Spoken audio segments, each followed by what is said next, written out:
at that time?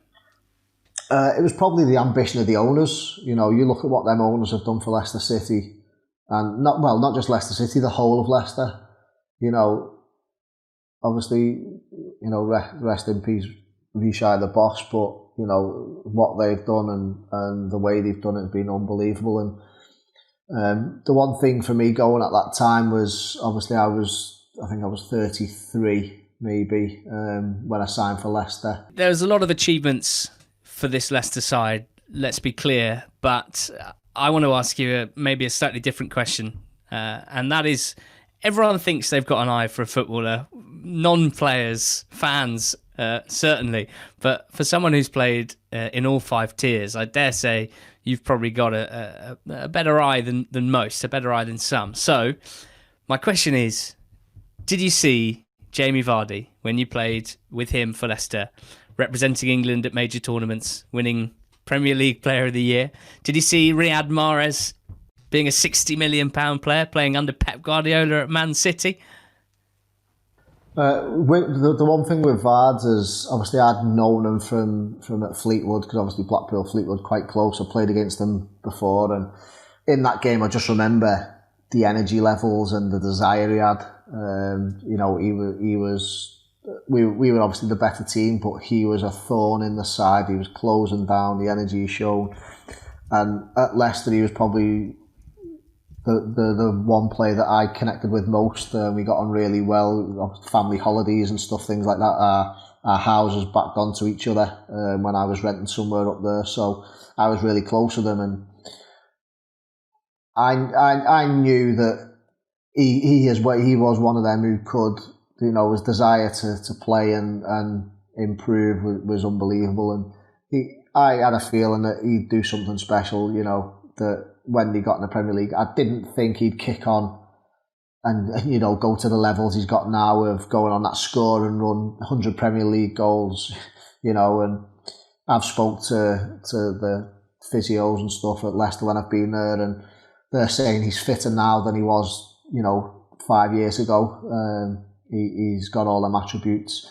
The one thing with Riyad is there was a player at Blackpool called Elliot Grandin, who he was one of the most technically gifted players I've ever seen, but his attitude stunk. He was arrogant, he wouldn't listen. And I used to say to him, I just wish I had your technical ability, because if I did, I would be playing in the Premier League every week. And I said, I wish you had my willingness and desire to improve and go on, because then you would.